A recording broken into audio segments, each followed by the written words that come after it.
है, इसका आधार 3 है, इसमें नहीं हो सकता। ठीक है, जब आधार समान होंगे तो ही ये काम होगा। इसीलिए हमने यहां जो लिखा है वो ए लिखा है, ए। यह हुआ पहला नियम घातांकों का कि अगर आधार समान हो तो घातें जुड़ जाएंगी।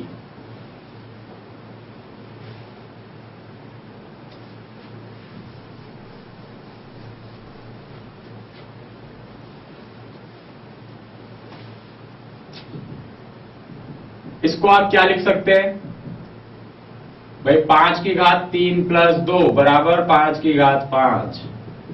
समान आधार थे 5 5, इसलिए घातें जुड़ गई। 3 की घात 4 गुणा 3 की घात 6 गुणा 3 की घात 5। इसको हम कुल मिला के 3 की कितनी घात लिख सकते हैं भाई, आधार 3 3 3 समान आधार है, घातें जुड़ जाएंगी। 4 प्लस 6 प्लस 5 बराबर 3 की घात 15।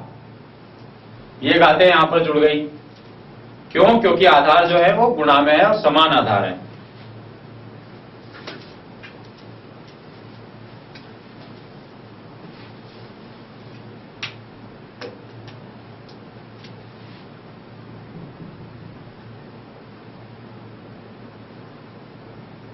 सत्रह की घात 2, 17 की घात 3, 11 की घात 3, 11 की घात 4। इसको कुल मिला के आप एक छोटे रूप में क्या लिख सकते हो? आपने देखा कि 17 और 17 समान आधार, तो 17 की घात 2 प्लस 3 गुणा, फिर 11 है तो 11 की घात 3 प्लस 4, तो 17 की घात 5 और 11 की घात 7। लेकिन अब इनको और आगे नहीं लिखा जा सकता। क्यों? क्योंकि इसका बेस तो 17, इसका बेस 11, अलग अलग के बेस है, तो ये यहीं पे खत्म हो गया।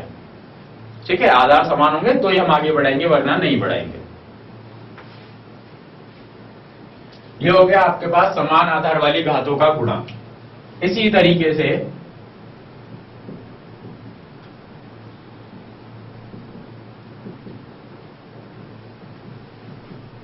समान आधार वाली घातों का भाग, डिवाइड।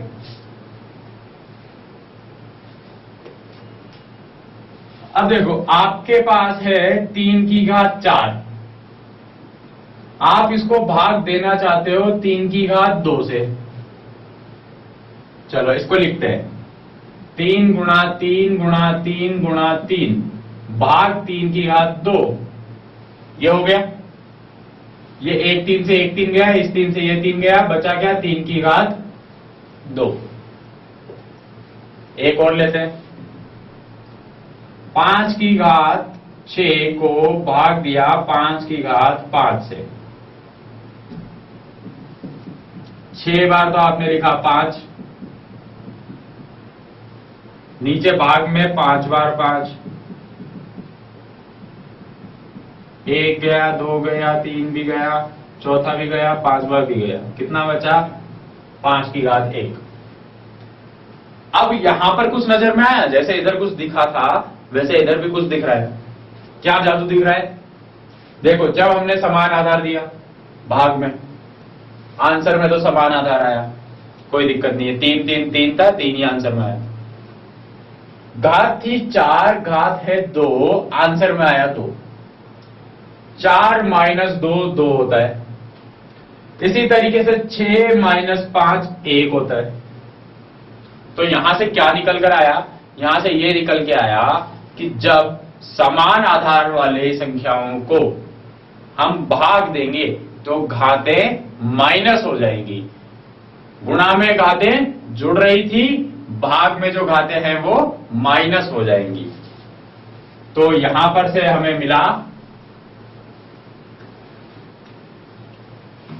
a की घात m भाग a की घात n बराबर a की घात m माइनस n। घातें माइनस हो जाएंगी।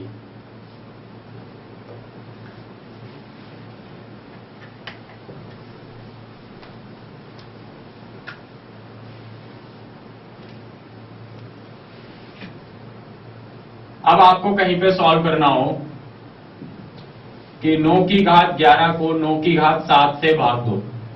तो अब हमें पूरा लिखने की जरूरत नहीं है, हमें तो पता है कि जब ये आधार समान है तो घातें जो हैं वो माइनस हो जाएंगी। ये लो आंसर आता है। अब देखो फायदा क्या है, सबसे बड़ा फायदा कि आपको 11 बार 9 को गुणा नहीं करना पड़ा, 7 बार 9 को गुणा नहीं करना पड़ा, सीधे भाग दिया, आंसर आ गया 9 का स्क्वायर यानी कि 81। तो छोटा काम हो गया ना आपका इन चीजों से। तो आपकी जो बड़ी बड़ी चीजें हैं वो छोटे रूप में आ गई, यही फायदा है घातों।